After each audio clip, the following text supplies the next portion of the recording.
I try to make it a tradition here where we do double headers on Tuesday. Two fantastic guests.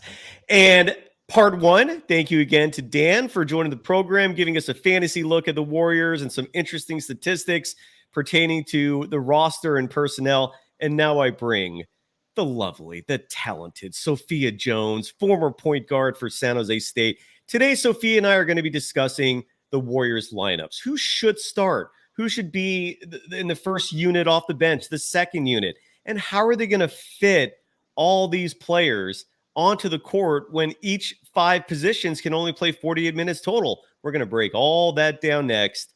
This is the Golden Days. They always find something to nitpick, and that's because there's expectations for us to win. It was a pretty crazy night. Woo! Let's go! In a minute, I'ma need a sentimental man or woman to pump me up. Come on and break me off. 'Cause I get what I want and I like what I see.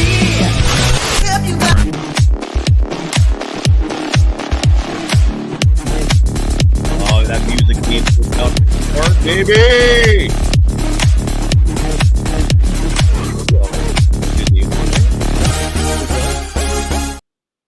Thank you for joining the Golden Days. I'm your host, Cyrus Saatsaz. You can follow me on Threads and Instagram at DogWild. It's super easy, pretty easy as well over on Elon's cesspool of an excuse for a social media platform. I'm there at Surf Journalist, and the program is available on all social media platforms at Golden Days Pod. Before we have Sophia Jones officially join the program, got to give some love to the official sponsor of Golden Days, and that's Bet Online, the world's most trusted betting platform and your number one source for everything football. That's right. Football is here, folks. I'm jonesing for hoops, but until that starts, the old American tradition of the pigskin right now is the focus, and Bet Online has every stat, every matchup, even live odds and spreads to bet on during the games. And if you think you know your stuff, get in on our $200,000 mega contest and pick 5 games against the spread every week for your chance at weekly prizes and a share of $200,000. And when the game's over, kick back, pour yourself a stiff one, light them up if you got them, and head on over to the online casino where you can play a game of blackjack or poker or unwind with one of over 150 slot games. Head to the website today to get in on the action. Bet Online, the game starts here. And you can follow Sophia Jones on Twitter, on Instagram. Sophia, I forgot your handles. I am so sorry. I think there's like a number 2 with one of them. Yeah, I'll let you tell the audience how they can follow you on social media. How the heck are you doing, Sophia Jones, former point guard for the D1 program, the San Jose State Spartans? Your dad is a legend, the voice of the NBA.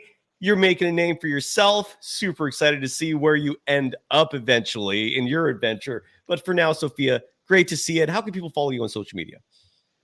On Twitter, I'm Sophia Jones _2. And then on Instagram, Sophia Jones with 3 S's at the end and then the number 2 again. Beautiful. That's how people can follow you. And welcome to the program one more time. This is the Golden Days. Sophia, I brought you on today because I want to talk about, well, besides obviously have the audience experience the analysis and the content that you provide, the expertise that you bring to the program as someone who knows basketball as well as anyone. But I want to talk about the starting lineup of the Golden State Warriors, who that should be, and also who the backups are and who's getting minutes. Before we get started, before I present my starting 5, Sophia, have you thought, and I know we prepped beforehand, you knew what the topic of the show was, so I know you got an answer. In your opinion, who should be the Golden State Warriors starting 5 as currently constructed? Starting 5, in my opinion, this is a tricky question to answer because, to preface, the line I'm about to say is kind of small. I mean, it's kind of hard with the roster that the Warriors have. But for the lineup, I think that produced really well last year and would do a good again this year would be Brandin Podziemski, Stephen Curry, Andrew Wiggins, Jonathan Kuminga, and Draymond Green. So I think that's my starting 5. That's interesting. So you're going small. Yeah. Do you I guess let me start with this. With a starting lineup like that, do you worry about Draymond Green wearing down? That's always my biggest hesitancy in terms of a starting Draymond at the 5, giving him heavy minutes. I want to save his energy. I don't want him to feel beaten down and to have a limited supply of energy tapped out. I mean, for the fourth quarter. What are your thoughts on that? Like, do you worry about Draymond? Do you think he's going to be fine? Why do you have Draymond at the 5? I just feel like within that starting lineup, they have the best chemistry. And especially with Draymond, this past year was a year of, I hope, development mentally for him, especially with all the controversy that was kind of surrounding him and his on-court activities. But so I think that with that maturity also comes with just knowing how to play the game better and manage yourself better. Absolutely. And the chat is open. It's a live show today. So if anyone has contributions you want to bring to the show, you're welcome to do so. Blimey Maynard, for example, in the chat saying, according to your opinion, the starting lineup should be Stephen Curry at the shooting guard position. It's either going to be DeAnthony Melton or Podziemski, Andrew Wiggins at the 3, Draymond Green at the power forward position, and then Trayce Jackson-Davis as your center. Kyle Anderson, Looney are on the bench. I don't see a Jonathan Kuminga in there, which is interesting. And then, of course, 244th, Moses Moody. That's a little dig at Steve Kerr for the minutes that oftentimes Moody doesn't get. And we all know how Moody feels about oftentimes getting those DNP. It sucks. Yeah, he literally has said that. That is not an out of context clip. It's why much. He was literally asked how it feels to be the constant stay ready individual, and his response routine in that case was, it sucks. And other people in the chat as well. Chris Unbias, if I'm pronouncing that correctly. Your starting 5 is Stephen Curry, DeAnthony Melton, Jonathan Kuminga, Draymond Green, and Trayce Jackson-Davis. Here is who I have for my starting 5, and I'd love to get your feedback on this. My starting 5. And if you're watching this on YouTube, the graphic is available there. I also included with the graphic the minutes that everyone played last year, so you can get at least a somewhat clear picture of the realism in terms of these lineups and who can actually play and who could actually fit. So Stephen Curry is obviously starting, right? And he averaged 32.7 minutes per game last year. I have, and Bruce Morrow does not like Wiggins in the starting 5, so I'm sorry to disappoint you. My shooting guard in this starting 5 is Andrew Wiggins.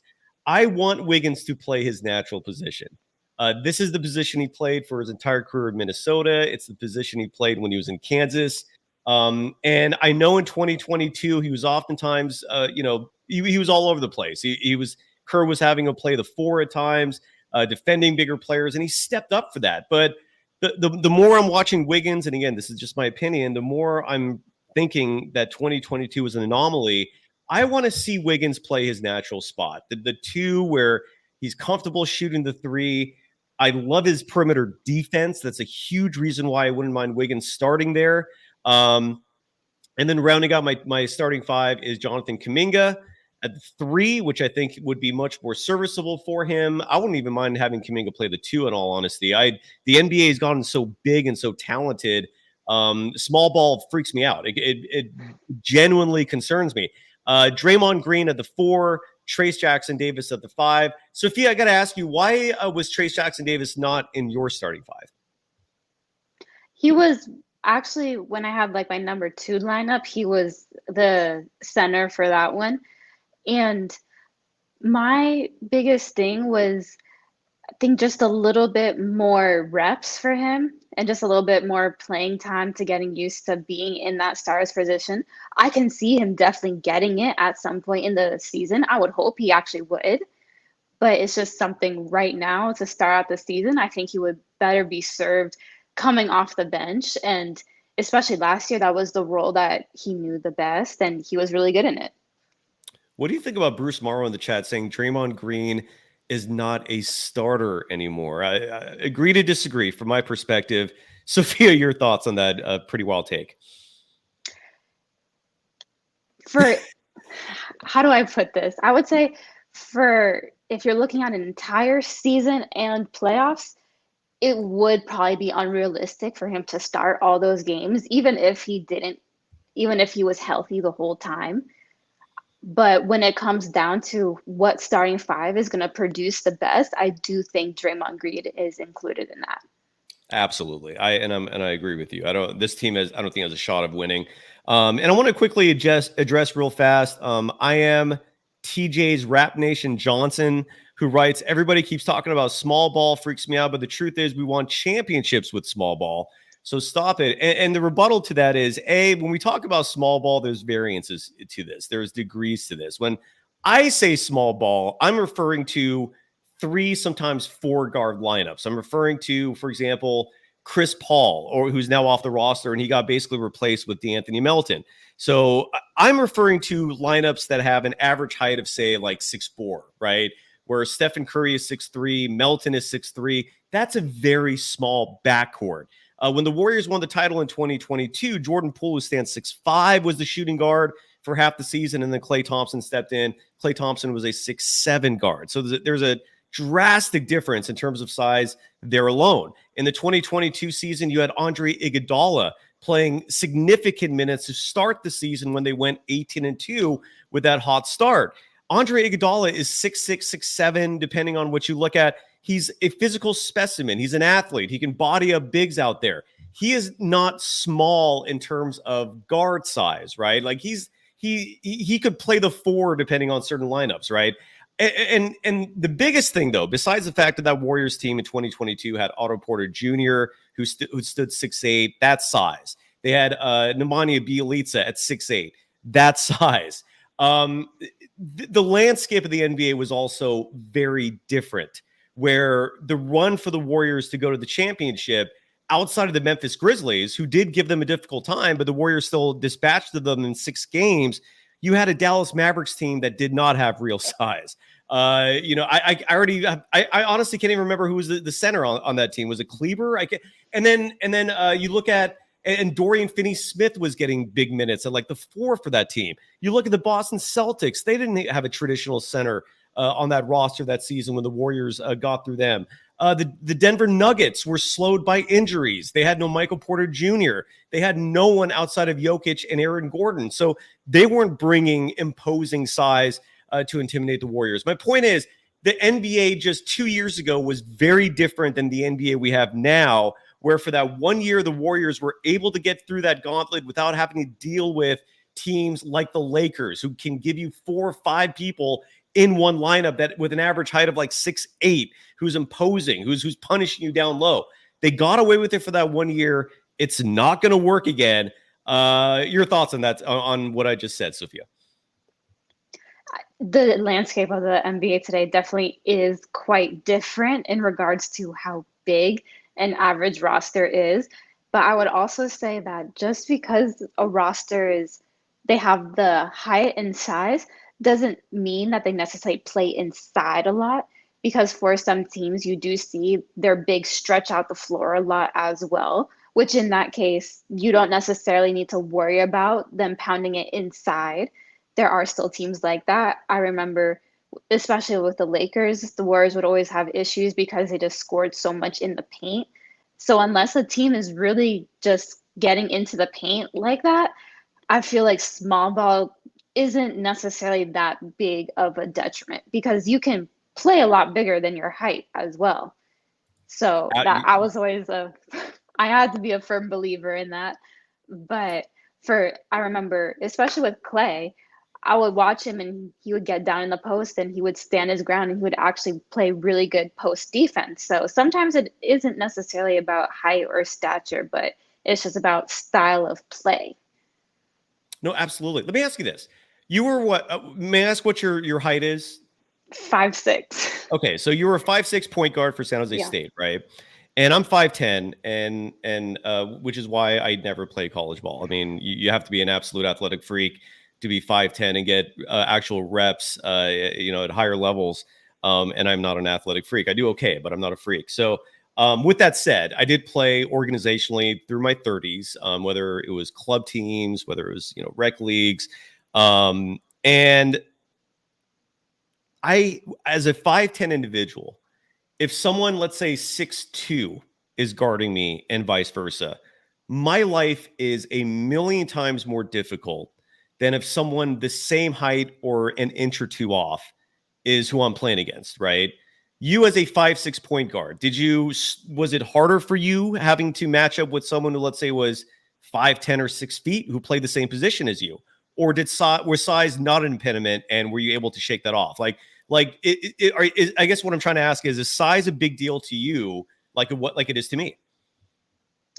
For my defenders' height and stature, I would say it mostly just depended how athletic they were and how much they could move, because you could have someone with size like maybe a Jokic, but laterally he's not that quick. So it's actually that size doesn't necessarily matter as much.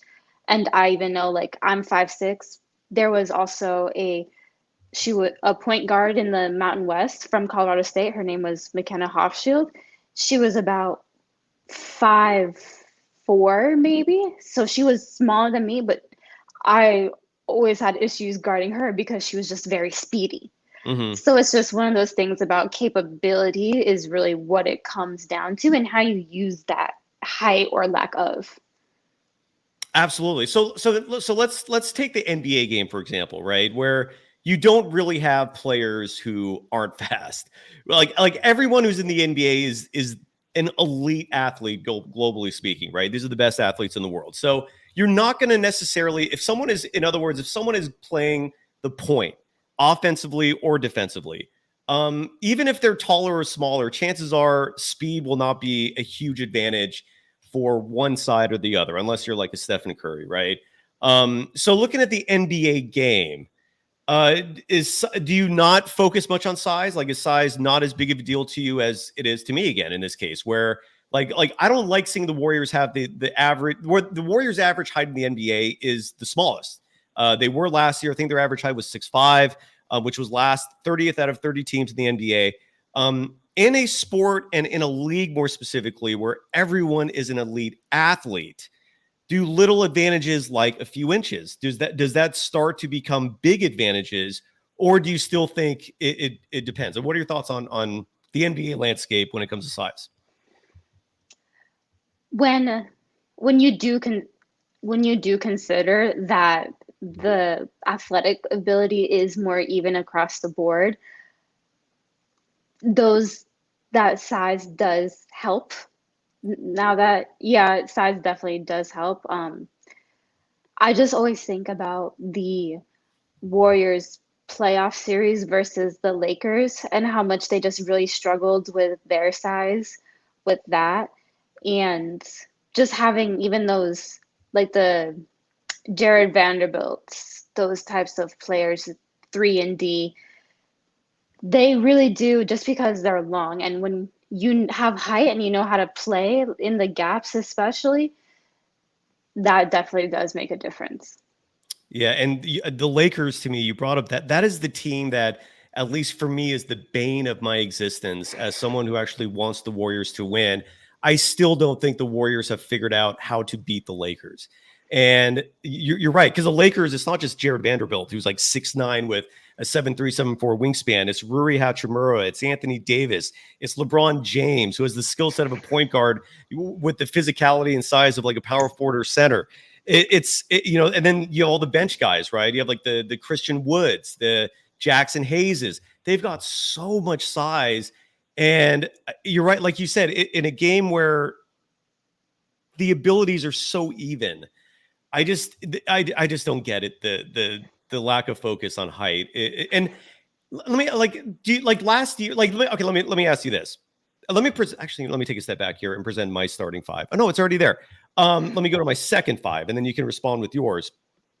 I don't like seeing Stephen Curry with backcourt mates who are like his height, right? Like when I saw lineups last year where Curry was playing out there with Chris Paul, or you had last year, I'm having a slow day today in terms of my memory. I apologize for that. But they had the other point guard Corey Joseph, who was getting a decent run for a while before they traded him. Like those backcourts, like I feel for Steph because I don't want Steph expending a lot of energy defensively, right? I mean, I feel like you want his energy resources to be spent primarily on the offensive side of the game, and then you try to hide him defensively when possible. But when you have a backcourt mate who's also his size, it's just the impetus suddenly falls so much more on Steph's shoulders. What are your thoughts on the pressure on Steph when he doesn't have like a bigger lineup around him to help with those defensive matchups? Steph definitely has improved his defense in these past couple years, I would definitely say, but it is still one of those things where you don't want to put him out on an island. I would also say another reason why I liked Podziemski in my starting lineup is because he takes a lot of the ball handling responsibilities off Steph, which having to bring the ball up every single possession against pressure, that can take a lot of wear as well. So when you have a little less of that offensive ball handling responsibility, it also helps being able to be more agile on defense. Big time. And that leads to the first bench unit, the second unit for the Warriors. I'll present mine first, and then I'd love to hear who you have. So in my bench for the first unit of my bench, I have DeAnthony Melton coming off the bench. Brandin Podziemski is likely going to be starting. My personal preference is bring him off the bench. But that's just me.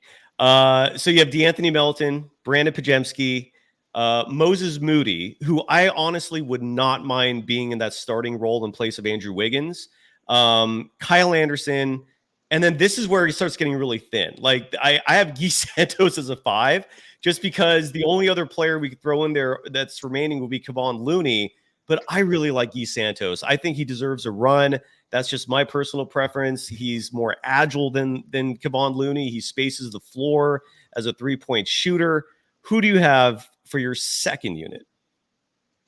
For my second unit, I would have DeAnthony Melton. I'd like to see Buddy Hield get some minutes with the Warriors as well. Kyle Anderson.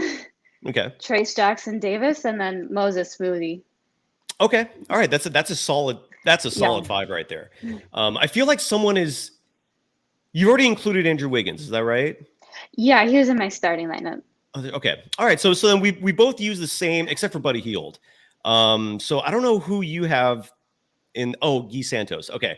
So moving on to then real quick, John Holmes in the chat and Chris Unbias writes that Draymond can bring the ball up too instead of Pods. And Sophia, you and I covered this the last time you were on the show. Like Draymond Green's usage rate has dropped the last couple of years in terms of him being a ball handler. He used to be a much more traditional point guard. And you and I are both stumped in terms of why that's gone down for him. You're right, Chris. Draymond can handle that role, but for some reason that role is diminished for him. And then John Holmes, his backup 5, I think, is Podziemski, DeAnthony Melton, Trace Jackson Davis, Andrew Wiggins, and Slow-Mo. So very similar to yours, Sophia, except instead of Wiggins, you have Buddy Hield. And then Chris Unbias, their second roster is Wiggins, Slow-Mo, a.k.a. Kyle Anderson, Brandin Podziemski, Buddy Hield, and Moses Moody. My third lineup, I went all the way. And this is where, I literally, every single player is mentioned. My third lineup is where I finally squeezed Buddy Hield in there, which again, I don't think represents reality. He's going to get minutes. I have Reese Beekman in for my second unit. I think this kid can play. Unlike Gary Payton II, Reese Beekman is a natural point guard, so he can handle the ball. Gary Payton II is also in this lineup. Buddy Hield is also in this lineup. We have Daquan Plowden in this lineup, who, as of right now, is a two-way player. Who knows what happens? And then Kevon Looney rounds out the 5. Who do you have for your second unit? Or third, depending on how you look at it. Yeah. I didn't get that far deep into the third unit, especially just because there are like some questions still, I believe we're not sure what's happening with Quentin Post at this moment still. We'll I get to would that in a like to second. Yeah. I would like to Sorry. see what he can maybe do, but my third unit would look definitely some similar to that. Yeah, and then the remaining two players I have, which would be the roster spots 16 and 17. Lindy Waters, who everyone forgets is on this team. Very sweet shooting stroke. I don't know if I've asked you about him. What are your thoughts on Lindy Waters? He looks I can see the appeal. Like he is Mr. Fundamentals in terms of how he shoots the ball. We did have an expert on the show from Topic Thunder, and they told me that in the audience that Lindy Waters doesn't have the greatest ball handling skills. Like you can't really rely on him to be a de facto backup point guard. He is a traditional two. What are your thoughts on Lindy Waters? It's one of those things, kind of like what you were mentioning earlier with Wiggins. We'll see if Steve Kerr kind of has him more in that natural position or if he's in that point guard. So it could be something where his strengths are highlighted or his weaknesses are on a pedestal. So hopefully it's the former. Yeah. But it'll definitely be interesting to see how he plays out because the Warriors are going to need as much depth as possible. And that leads to Quentin Post, who you brought up a moment ago, the team's second round draft pick. I had Kristen Peak on this show last week. And I've told people this before, and I'll say it again. I defer to her for any judgment of an NBA player coming out of college, coming out of high school. She nails it routinely. Her shooting percentage, if you will, metaphorically speaking, is higher than anyone's I've ever seen out there. And her assessment of Quentin Post is he's someone who you should not count on for heavy minutes in his rookie season. He's not going to be like an immediate contributor like Trace Jackson Davis was. This is someone that needs time, needs reps, needs experience. Now, with that said, the Warriors, again, I don't know what's going on here. I have no idea what the plan is. I don't know if the Warriors kind of got ahead of themselves and because they thought they were going to get Paul George, and then maybe they thought they were going to get Lauri Markkanen. But right now, and I'm sorry to sound like a broken record saying this, and Sophia, you know this as well, the Warriors only have about $500,000 in cap space. And the minimum amount of money for a rookie in Quentin Post's position, I believe, was well over $1 million. So I don't know how they're going to add him. I still have no clue. Like, I forgot what the salary is for two-way players. So if they do decide to bring him in on that note, I got to look that up and see if that's possible. But what is it weird to you, like in terms of roster building, that Quentin Post like literally cannot be added to the team right now? Like, what are your thoughts on this bewildering situation? Like you said, it could have been a case where Warriors really did think that they were going to get Paul George or Markkanen. Yeah, it'll be interesting to see how he can fit because if it's a matter of he just needs to get some reps, Quentin Post just needs to get some reps, and he would just maybe be good on G League just to develop as much as possible there, which is kind of looking like the route he's going to take. Yeah, I agree. I think that's the route as well. It's for folks who are unfamiliar, the Warriors will own Quentin Post rights no matter what. So even if that is the ultimate direction they take, which is having him play for Santa Cruz, if there is a victim here, I feel like it would be Quentin Post, just because he'd be getting paid. Sort of laugh at this, but he'd be getting paid a G League salary as a rookie, and I know he's not going to be happy by that. But I think that's the only way. A couple people in the chat, by the way, are hyping up Daquan Plowden. Do you have any thoughts on him? He very unique fact about Plowden. He played 5 full seasons of college ball, and apparently he took advantage of an exception because of the pandemic. And so he got 5 full years. So he's either turning 26 or he's 26 now, despite his inexperience as an NBA and professional basketball player. Have you had a chance to study him? Are you buying into the hype? What are your thoughts on Plowden? I actually don't mind when players choose to stay in college and develop there. I think that especially you saw in this draft recently, there was a lot of emphasis put on youth and potential. They were drafting really, really young players. So for those college players that had stayed in college longer, I feel like that really does give them a time to develop more, and they're more ready to step into that professional space because they've developed more of those tools. Absolutely. And you were at Summer League. What was your impression watching him play up close? Like, are you buying into the hype? Do you think this kid could actually, earn significant minutes playing in the NBA? Like what are your personal thoughts on him after watching him up close in Vegas? It's hard to tell in Summer League. However, I do think that when some of those skills like hustle and just playing team ball, I felt like one of the things that the Warriors in general, that Summer League roster did really well, was just play as a team. And they made it, I believe, to the semifinal before they got knocked out, with some of the heavy hitter players not playing, which is expected. But it's one of those things where, yeah, those intangibles are something that's always going to carry over. I'm fascinated to see what his role is going to be. He did look amazing in Summer League.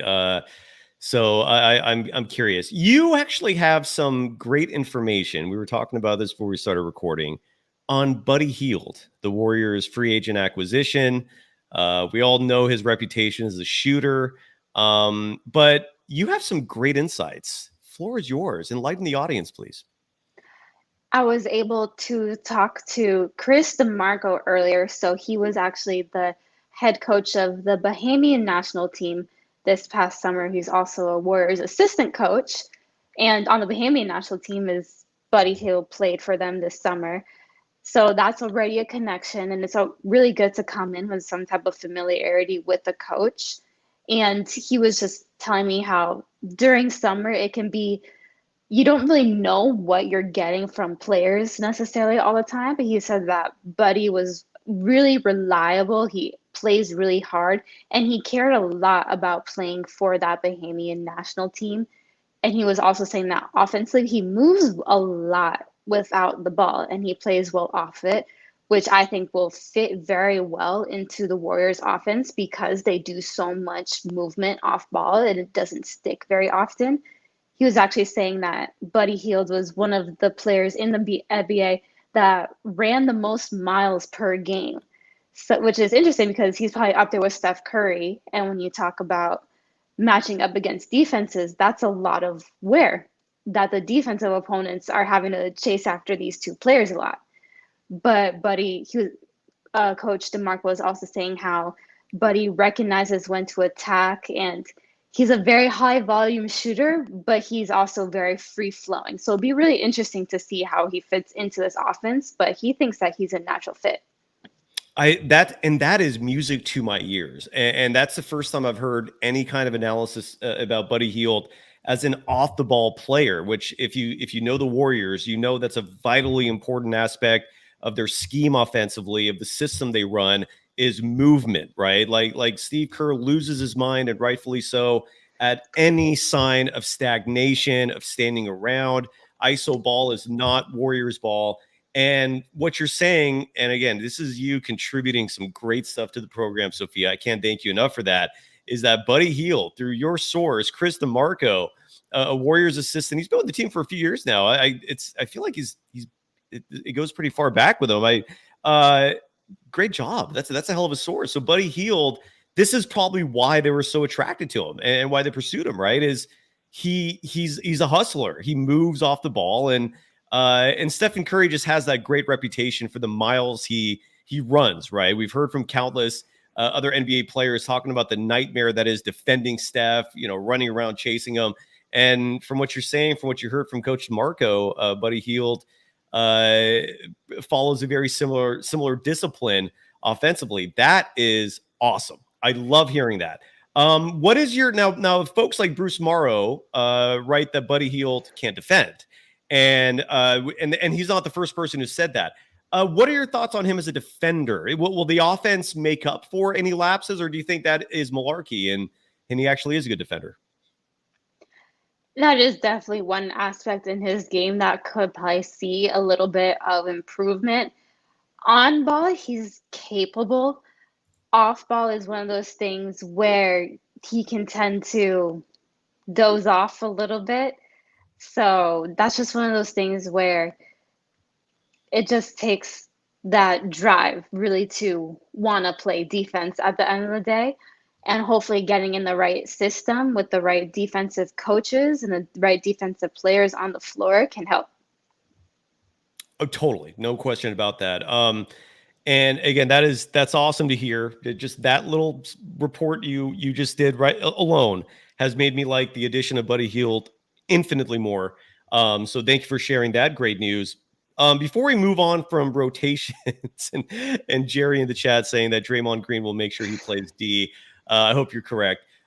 Before we move on from the topic of rotations and lineups, because there's some interesting and funny stuff coming out of the WNBA, and like I said, every episode you come on, you're going to provide hopefully enough content to satisfy the WNBA fans out there. I will defer to you for anything WNBA, and we're going to touch on that in just a second because there is a very lighthearted Caitlin Clark clip I want to play from.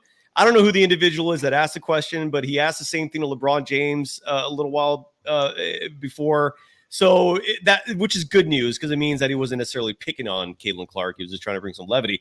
You'll see what we mean in just a moment. But D57, this will be the final topic before we move on from lineups. Asks more interesting is the finishing five. You're right. That is the most important lineup. Is who the team closes with. And it shows who the coach trusts the most. It makes the difference for winning and losing. I know how you start a game is important, but how you finish it is even more important. Let's say the Warriors are playing a team like the Lakers. Who is your closing five, Sophia? I know I didn't prep you for this. I didn't prep myself for this.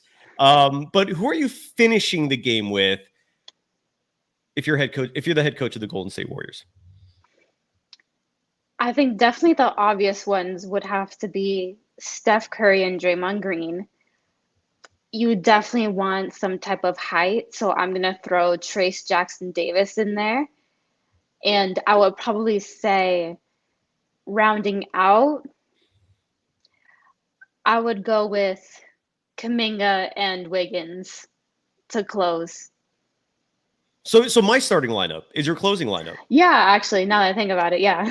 I consider that a win for Cyrus. Yay! No, I'm just no, but that's what I was thinking as well. Just because you want some height out there, you want a balance of offense and defense. I mean, Podziemski, the part of his game that I'm curious about, just in terms of seeing if it improves a lot in year two, is defense. Like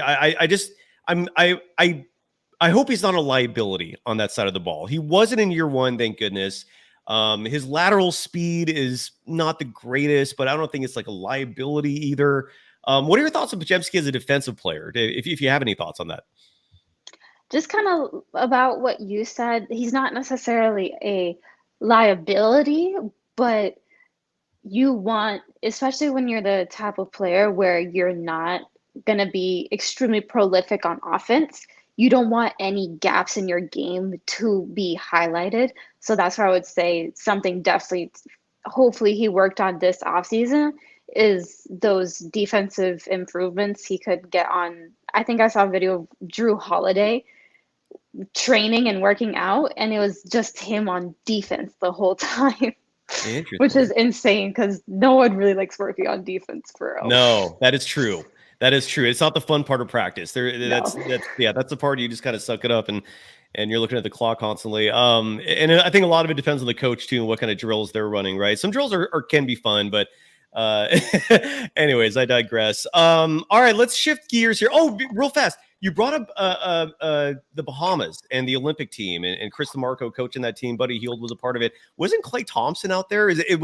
Was Chris DeMarco the reason for Klay working out with that team for a little bit this summer? Like, I don't know if you remember that, but Klay was out there for a little bit. Was it the DeMarco connection, or are you limited in your knowledge of Klay and the Bahamas? Klay is actually, his father is Bahamian, so that's the connection there. Yeah. Ooh, very good. And speaking of the Yes. Bahamas, there's a great TV show. It's called Bad Monkey. I don't know if you've seen or heard of it. It's on Apple TV with Vince Vaughn. Part of it is based on the Bahamas. Strong recommend in case you're looking for a TV show out there. All right, this is a funny clip. I thought it was funny. I'd love to get your thoughts on it as well, Sophia. Let's play it first. But this is a clip of Caitlin Clark. And this is sometimes what happens when you're a superstar. You have goofy folks asking goofy questions. And this is what happened just recently, the other day, at I believe this was a post-game press conference. Don't quote me on that part of it. But Caitlin Clark was facing the press and got this question. Caitlin, after giving rise to task of Windy City Skyscrapers Friday night, what was the biggest wing game you expected to find today in the shindig against these Dynamos from Big D? Next question. And that's it. So I heard wingdings. I heard. What was your reaction to that? It's interesting because I remember reading the transcript of the question first, and I read it and I was like, what is this? And then I heard it and it was even more ridiculous. It kind of makes me glad to hear that he asked that same question to LeBron. That But made I mean, everything better about it, right? yeah, not just, yeah, but I mean, props to Caitlin Clark kind of just smiling about it and not having a bad attitude, because that's definitely one where you'd be like, what is this? Like, I'm just trying to shower and go home, you know? Yeah, it's and here is the other clip. I did find it because I feel like I wouldn't justify that previous clip if we didn't show LeBron facing apparently that same reporter and that same question. So let's hear from that so we have a better idea as to what this reporter is all about. I still don't know who the person is, but this was LeBron facing that same question. I think this was a couple years ago. Champ, let me ask you about tonight. How do you and your hardball cages from Lakerland plan to put the lid on Luka Doncic and his razzmatazz hop skiddly do on the money-making end of the court? I don't know if we can stop the gas skiddly do, but we can just make it tough on both of them. Two great talents. Hopefully we come through with a victory. Champ, let me. So no, LeBron handled that perfectly. And clearly this is, if anything, like by watching that clip, I feel like Caitlin Clark should be honored, right? That kind of rhetoric or whatever you want to call that, the razzmatazz and skibbly-doo and do you even know who the guy is? Like, who is that? I don't, but you know what? That was one of the moments where you can tell LeBron has been in the game longer, because he heard the question, he acknowledged it, and then he just gave his answer without skipping a beat, just like regular. He wasn't phased interview. Yeah, he was not phased. So you can see the difference in media training, if you will, in that, I guess. And who knows if LeBron recognized the guy, but I would have reacted the way Caitlin Clark did, with just a complete look of befuddlement. Like, what the hell was that? She looked like, I think, how you tip and the average person would respond to the skibbly doo and the hop skibbity dang and the yazzy dazzy. And I have no idea. Real fast. Bruce Morrow, thank you for your contributions. And that's why the Golden Days audience is incredible. The reporter's name apparently is Scoop Callahan. I still have no idea who that is. But thanks for adding a little more context. So Scoop Callahan was the person. Chris Unbius brings up an interesting point. And it's actually Scoops, apparently. Scoops Callahan. Chris Unbius in the chat is asking whether or not I am buying into the Pods hype. And I don't know what that means exactly. Look, here's my thoughts on Brandin Podziemski. And Sophia, I'd love to get your thoughts as well. When the draft happened, and funny side note, I don't know if you've set up Google Alerts, Sophia, for your name, but I got a Google Alert the other day because somebody out there wrote something about Brandin Podziemski and the draft day reactions. And they actually quoted me, and I was a little flattered that they included me among the media pool. And they mentioned that I gave the Warriors an F grade that day. And I might have. I don't remember that exactly, but I'm not. It wouldn't surprise me because I do remember when that draft pick was first announced. my thought was, why didn't you pick up Cam Whitmore? Because he was just plummeting down the draft board, and I don't have a lot of faith in most NBA front offices. So when I see a talent like that sliding down, my thought is not immediately, oh, there's something wrong with them. My reaction normally is, why are all these teams screwing up and passing on Cam? And Cam Whitmore still could end up being a phenomenal player, but Brandin Podziemski was just so off the radar. I just didn't know anything about him. I did not think the Warriors were going to draft him. And so my immediate reaction was disappointment, because I also looked at the Warriors as a team that needed size. And here was another point guard. Now, at least he's 6'4" and he can rebound. But I will also say this. I did not criticize him during Summer League because I don't like to criticize anybody who's a rookie in Summer League. I think it's just totally unfair to pass judgment on an individual from their first game. Stephen Curry, for example, had an abysmal three-point shooting percentages for Summer League. It was like in the 20-something percentage, and we saw how that turned out. It's way too soon to judge him. My reaction now after a year is phenomenal. I mean, this was a great pickup. I've given Mike Dunleavy Jr. his due, his props countlessly for that. I also gave that F grade before Trace Jackson Davis was acquired. I do remember very clearly giving the Warriors their due when Trace Jackson Davis was picked up as a salvation for that draft.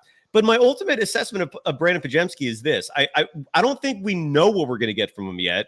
I think if that three-point shot ends up being what it was in college, where we're talking about someone who's shooting over 40% from beyond the arc, that's a massive win alone right there. You have someone who's a ball handler. You have someone who's tough. You have someone that's a great chemistry guy. I have no issues with Podziemski. I did say, and I do believe, that if Podziemski was the difference between the Warriors getting Lauri Markkanen, they might have made a mistake there too soon to give a proper answer for that. But ultimately, I love Pods. I think he's a great part of this team. I have no negative reaction to it now that the time has passed. And I don't know what the hype is, though. I mean, I don't know what the expectation is. Like, if people are hyping up Podziemski like he's going to be a future all-star, I don't know. Maybe, possibly, but I don't have any negative thoughts about Podziemski at all. I think it's awesome he's a member of the Warriors, and I'm excited for what's to come. Your thoughts, Sophia, on Brandin Podziemski? Pretty much the same as you. It's one of those things where he has a lot of those intangibles that if you can't teach those. So it's great that he already has them. And when you look at the type of player that he was in college, if that scoring can translate, then he could potentially be a great player. That's just one of those things where you're basing it off of potential. And another thing with potential is how much can the other players on the court and the coaches and within that system, can you do what you want to do at the end of the day? If the question is, will Brandin Podziemski someday be an all-star? My answer to that is 50-50. I have no idea. How would you answer that if someone approached you with that question? Like, do you think Pods will be an all-star type player someday? Like, how would you answer that, Sophia? I hate to keep agreeing with you, but I would say why? I just don't want to seem. I don't want it to seem like I can't form my own opinions. But I would agree with. Well, you're fine. You can agree. But I kind of think about the same, where it's just when on one end, will he kind of just fit into that role on the Warriors of the player that's just does all the little things? He can either go into that and be great, but not necessarily all-star, or will he maybe with a little bit more of the decline of the superstars, will he then rise up? And in that case, I can see him potentially being an all-star. I mean, he was on the all-rookie team this year. He played on that USA Olympic select team. So he's within that group, that select group where he was chosen for a reason because of his great play. So It's just one of those things where if he's going to be best permitted for that play to grow. Absolutely. And I agree with you. And I'm excited for what's to come. I'm very curious to see what year two Podziemski is going to bring. I think if that shooting percentage goes up to about 40, again, he's he's worth it. He's a long-term fixture. If that shot ends up being what it was last year, where it's like in the 38 range, not super consistent, but not necessarily a negative either, then it's one of those things where it's like, at least you got a player who's hustling. At least you got a player who's buying into the system. The best part of Podziemski last year to me, and I think that it's understated and underrated, that Brandin Podziemski led the Warriors in his rookie season in net rating, and it wasn't even close. The kid's a winner. That's huge, and that's the part of him that I'm most excited for, is that this kid wants to win. This kid has a fire in him. If the shot can turn into what it was in college, Dub Nation, be stoked. This is an excellent piece.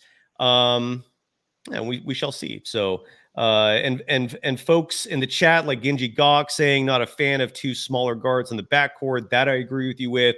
Klay Thompson always was. That was one of the many things that was fantastic about him, was even though in the last year or two he slowed down and became a bit of a liability, still he was a 6'7" shooting guard. That posed problems for opposing teams. D57 writes in the chat, the Pods has a potential to be a 40% plus shooter, and the rebounding. Absolutely. Again, he averaged 8.5 rebounds per game in college, which is a huge number. And then last year as a rebounder, he averaged 5.8 in 26.6 minutes of play. So he's a tough kid. I'm happy he's on the Warriors, man. Again, I give Mike Dunleavy Jr. his due. He nailed that draft. What's going on in the WNBA, Sophia, and anything else you want to add on the previous thoughts? But besides Podziemski, if we're moving on, what is the latest in the WNBA? Because I am literally having withdrawals. You cannot have physical withdrawals because of a lack of NBA basketball, but the mental side of it, it's affecting me. I want hoops, Sophia, and I'm jonesing bad. And then people, like I wrote this on Threads, how badly I miss hoops. And I got a lot of reactions to people saying the WNBA is here. It's fun. It's exciting. How can I get in on the WNBA action, Sophia? Like what nights of the week do they have nationally televised games? Like who are the winning teams? Is Caitlin Clark? All I see is news about her lighting it up. What is going on from your perspective in the WNBA? And how can I, as a rookie in this field, get into it? Because it might be time. It might be time for me to become a WNBA stan. I think it's definitely time. And they have games almost every single day of the week. WNBA League Pass is only $35, I believe, for the entire season. So it's pretty cheap. Okay. And you can go on the app, but they also have a lot of nationally televised games between ESPN, NBA TV, Ion is another one, and even CBS. And I'm seeing Asia dominating. Not only is she in the talks right now of being MVP, but she's actually in the talks of being unanimous MVP. She put up the other day 41 points and 17 rebounds. So she's really playing out of her mind right now. The Aces are an extremely fun team to watch. The Fever, ever since a little bit of the start, because they had so many games scheduled at a time since the Olympic break, they've been one of the hottest teams in the WNBA. So Fever with Caitlin Clark, Aaliyah Boston, Kelsey Mitchell have been really fun to watch. And I would say also another team to definitely keep an eye on is the New York Liberty. They have Breanna Stewart, which I think on the podcast last time, someone called the female Kevin Durant. Ooh, okay. So she's extremely fun to watch. But the thing with the WNBA that I think is the most exciting is because it is a smaller league and the rosters are smaller. There are less teams. It is such a select group of women. So you're only getting the top. So it's the league this year is honestly pretty open. You have the teams at the top that, they're taking they'll lose a game, they'll drop a game. And then it's like, so the WNBA is actually very, very exciting this year because it is so wide open. You don't know what team is going to win. But yeah, WNBA League Pass is really easy to get. And they have games on pretty much every single night. And they're all very competitive. Like, I don't think I've watched too many games this year where it's just been a blowout between teams, honestly. That's good to know. So there's some parity. Everything's close. Bruce Morrow is clearly a WNBA fan. Adding Sabrina Ionescu that pronounce that right? I apologize if I butcher that. Did I, Sophia? UNESCO, I believe, is kind of UNESCO. Thank you. yeah. Thank you for that. Yeah, she took college hoops by storm 2 years ago, and so from what you're saying, the Liberty are kicking ass right now. When do the playoffs start? Is it coming up soon? They're coming up. I believe I want to say the playoffs maybe start around October, Okay. if I'm correct. But I'm seeing someone else saying some of the players, but just how I said, some of these players that aren't in the WNBA now, that the league is so cutthroat because there's such small rosters that everyone really is like the best of the best. And I think that's really one of the most exciting things about the league. And in terms of the Golden State Valkyries, the expansion team, I believe they're starting next year. Correct me if I'm wrong.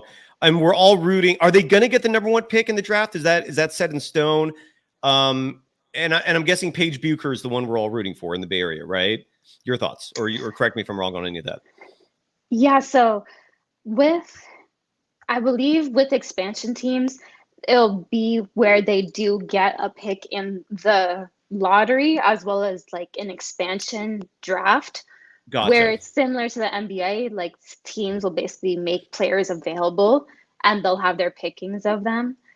But Paige Beckers is definitely one of the highlight players this year in college. And another one that will be interesting is Kiki Irafin from USC. She transferred from Stanford, actually, but she's a big player, and she would be, especially since she went to Stanford and is at USC now, she would have kind of that California connection. So she would be someone really nice to get on the Valkyries as well. All right. And I guess Portland and Toronto are getting teams as well. Bruce Morrow is all up in it at the WNBA. Playoffs start apparently September 22nd. That's just weeks away. Shane West, touching comment in the chat, saying that the WNBA would be so much fun today if Gigi Bryant was there playing. And you're right. It sucks. She would be kicking ass. She would be. I don't doubt that for even a second. Kobe would have coached her to be a champion. Yeah, it's one of those things. It's one of those things where, yes, it would have been extremely great to see her in the league, but at the same time, I feel like one of the best ways that we can honor Gigi and Kobe's legacy is by pouring into women's basketball and watching women's college basketball and WNBA, because that's exactly what they were doing, what they would have wanted as well. Absolutely. Yeah. And we'll be covering this, Sophia, as long as you're coming on this show. There's going to become a day someday, folks, where she's going to be too big time for us. That day is not there yet. Never. That's really sweet of you, kid, for saying that. But there will come a day where you're going to be a superstar, and then I'll be lucky if I get you once a year. For now, you're on this program regularly, and we'll talk WNBA more. I'm really excited to have the playoffs start because it's just so much easier to follow, and all those games are nationally televised, and so I can keep up with you a little more at that point. But no aversion to WNBA talk here, and the Valkyries are just around the corner, which is great. Basketball is such an exploding sport in terms of popularity.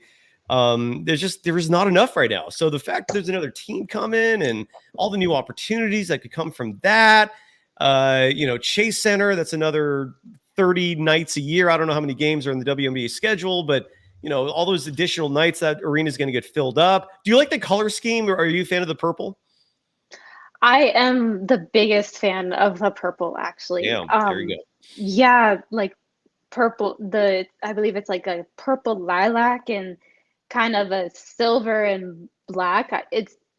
I'm not just saying this, but it's generally like one of my favorite colorways in sports. I'm obsessed with the colors. I'm so excited to get some merch. They're always sold out, which is a good thing, but I need to get my hands on. Yeah. That's crazy. Wow, Yeah. There you go. Talk about a sign of popularity there. That's a good thing for the WNBA. Bravo. And Sophia, anything else you want to cover? I didn't realize, I had no clue until just now. We've been going for an hour. We were supposed to end this 20 minutes ago. I apologize for that. That is my bad. Anything else you want to promote before we go? I really think I covered everything, but You did. yeah, especially just for more people like you that are really just itching to watch some basketball. The WNBA is such a great league to watch, especially now the games are so exciting. So it'll be, especially now getting into playoffs and then playoffs, it's the perfect time to start watching. I love it. Sophia, always a pleasure. Say hello to your beautiful family for me. And we'll have you on soon. Again, you are our WNBA expert, and you're also a Warriors expert, but with a lot more coverage of the Warriors. Whereas with the WNBA, I feel like there's some windows of opportunity there for people to get their foot in and cement their place as one of the premier analysts of the sport. And if that's your goal, you're well on your way. You're doing a good job there. Sophia, thank you. If you're done, are we done? Is there anything else to talk about? Are we out? No, I think I covered we both covered everything. Yeah. I think we did too. And tomorrow, NBA Coast to Coast is back with my buddy, my pal, my friend, Casey Stern, the former host of Inside the NBA on TNT. Always a pleasure. Until then, Sophia, we'll have you back on soon. Thank you, everyone. Bye-bye.